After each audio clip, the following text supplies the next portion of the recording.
नमस्कार मित्रांनो. आजच्या व्हिडिओमध्ये आपण चर्चा करणार आहोत वृश्चिक राशीचं जानेवारी 2025 करताचं संपूर्ण राशीफळ.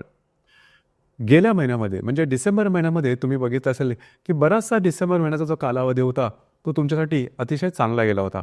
म्हणजे मोठे काही ताणतणाव वगैरे आलेले नसेल, अर्थात थोडंसं फिरणं वगैरे जास्त झालेलं असेल, धावपळ थोडीशी जास्त झालेली असेल, परंतु त्याचा प्रभाव परिणाम तुमच्या नैमित्तिक जीवनावरती झालेला नव्हता. या महिन्यामध्ये म्हणजे जानेवारी 2025 नेमक्या गोष्टी कशा प्रकारच्या असतील?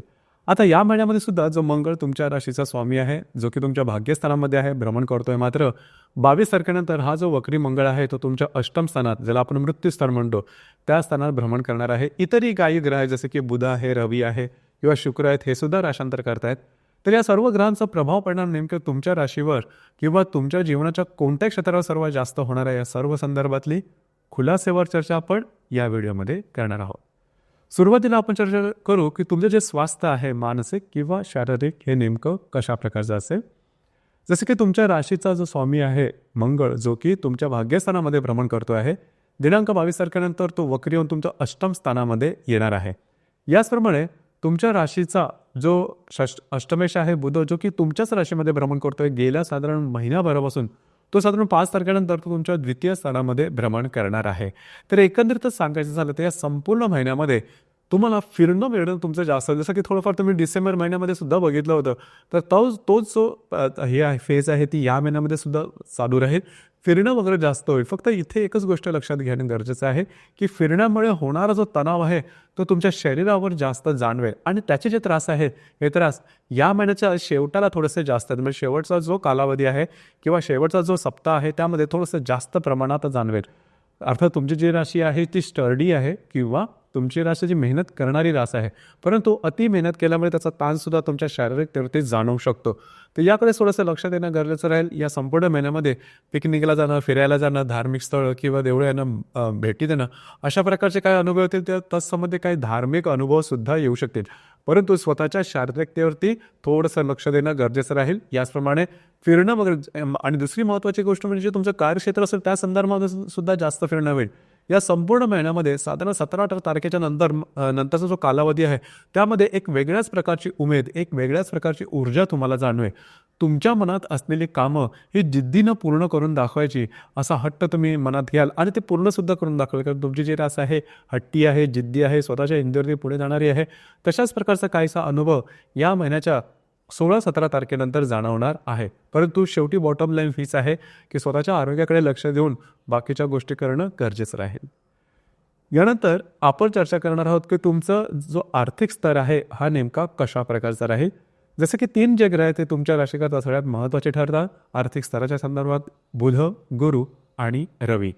तर साधारणतः गुरुबद्दल सांगायचं झालं तर हा तुमचा धनेश आहे किंवा पंचमेश आहे, जो की तुमच्या सप्तम स्थानामध्ये भ्रमण करतो आहे. आता तो वक्री आहे.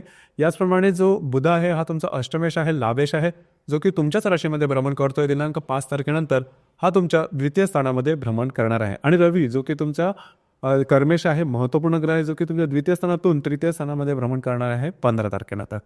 तर या सर्व तिन्ही ग्रहांचा विचार करायचा, एकत्रितपणे विचार करायचा झाला तर हा जो संपूर्ण महिना आहे तो तुम्हाला आर्थिकदृष्ट्या अतिशय उत्तम असणार आहे. मुळात ज्या गोष्टी तुम्ही अपेक्षित असेल त्याप्रमाणे घडतील. म्हणजे तुमची इन्व्हेस्टमेंट असेल, आर्थिक काही येणे असेल, तुम्ही काही काम केलं असेल त्याचा योग्य मोबदला मिळणं आणि महत्त्वपूर्ण ज्या संधी आहेत त्या प्रत्यक्षात घेणं आणि त्याच्यामधून काही चांगले फायदे जनरेट करणं, अशा प्रकारचे काही चांगले अनुभव तुम्हाला या महिन्यात निश्चितच दिसणार आहेत.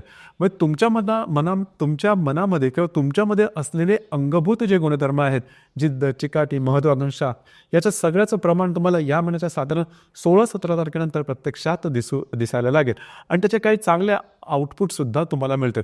तर एकंदरीतच सांगायचं झालं आर्थिक स्तरावर काळजी करू नका. जर तुम्ही शेअर मार्केटमध्ये ट्रेड करत असाल तरीसुद्धा काही चांगले उत्तम लाभ तुम्हाला या महिन्यामध्ये निश्चित मिळतील. त्याच्यामुळे काळजी करू नका. याचप्रमाणे गृहसौख्याबद्दल सांगायचं झालं तर अतिशय उत्तम अशा प्रकारचं गृहसौख्य तुम्हाला मिळणार आहे. घरातल्या व्यक्तींबरोबरचे नातेसंबंध सुमधुर अशा प्रकारचे राहतील. घरातल्या व्यक्तींबरोबर कुठे बाहेर फिरला जाण्याचा वेळ संभवतो. घरामध्ये काही चांगली धार्मिक कार्यसुद्धा संभवतात. घरामध्ये तुम्ही काही चांगल्या नवीन चीज वस्तूसुद्धा आणाल.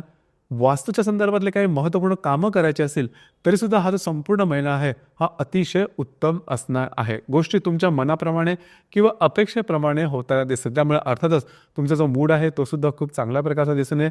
काळजी करू नका. गृहसौख्याच्या स्तरावरती हा जो संपूर्ण महिना हा तुमच्यासाठी शुभफलदायी असाच असणार आहे. लव्ह लाईफबद्दल सांगायचं झालं तर लव्ह लाईफ अतिशय स्मूथ असणार आहे. काळजी करू नका. तुमच्या राशीचा जो पंचमेश आहे गुरु, जो की तुमच्या सप्तम स्थानामध्ये भ्रमण करतोय, वक्री आहे, तर थोडंसं तू-तू ज्याला आपण गोष्टी म्हणतो त्या होणार, परंतु त्याचा फारसा काही परिणाम होणार नाही. तुमच्या दोघांमधील नातेसंबंध खूप चांगल्या प्रकारचे दिसून येतील. गर्भवती महिला आहेत वृश्चिक राशीच्या, त्यांनी तशी काय काळजी करू नका. फक्त या महिन्याच्या शेवटचा जो सप्ताह आहे तिथपासून पुढे येणारा जो कालावधी आहे त्यामध्ये थोडंसं आरोग्याकडे लक्ष देणं गरजेचं राहील. पण त्या संपूर्ण महिन्यामध्ये तसं काय फार मोठे त्रास होणार नाहीत आणि आले तरी लगेचच्या लगेच डॉक्टर इलाज करायचे. परंतु काळजी करू नका. जो कालावधी आहे जानेवारी महिन्याचा हा तुमच्यासाठी शुभफलदायी असाच आहे. याचप्रमाणे जो विद्यार्थी वर्ग आहे त्यांच्यासाठी सुद्धा हा कालावधी खूप चांगला राहील. अर्थात त्यांनी स्वतःचे प्रयत्न करणं गरजेचं राहील. परंतु ग्रहांची साथ तुम्हाला उत्तम प्रकारे लाभेल. त्याच्यामुळे तशी काही फार काळजी करू नका. फक्त तुमच्याकडून अपेक्षा हेच आहे की तुम्ही तुमचे 100% द्या. इन रिटर्न तुम्हाला तुमच्या अपेक्षेप्रमाणे गोष्टी निश्चित मिळतात. याचप्रमाणे वैवाहिक जीवनाबद्दल सांगायचं झालं तर ज्या व्यक्ती विवाहित आहेत त्यांचं वैवाहिक जीवन अतिशय उत्तम असणार आहे. तुमच्या राशीचा जो सप्तमेश आहे शुक्र, जो की तुमच्या राशीकरता अतिशय महत्त्वपूर्ण ग्रह आहे वैवाहिक जीवनाकरता, तो तुमच्या चतुर्थ स्थानामध्ये भ्रमण करणार. जवळचा संपूर्ण महिना हा जो शुक्र आहे तुमच्या चतुर्थातच भ्रमण करणार आहे. आणि तुमच्या सप्तम स्थानात गुरु जो आहे तो सुद्धा ग्रह आहे, तो वक्री आहे. काळजी करू नका. वैवाहिक जोडीदारावरचे नातेसंबंध सुमधुर अशा प्रकारचे दिसून येतील. वैवाहिक जोडीदाराबरोबर बाहेर फिरला जाण्याचा योग सुद्धा संभवतो.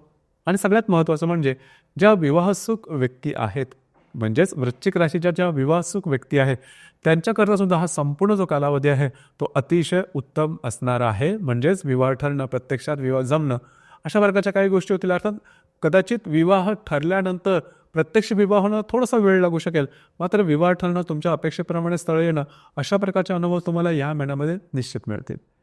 याचप्रमाणे करिअरच्या बाबतीत सांगायचं झालं तर हा जो महिना करिअरच्या बाबतीत अतिशय उत्तम असणार आहे. तुमच्या मनाप्रमाणे गोष्टी होऊ शकतील.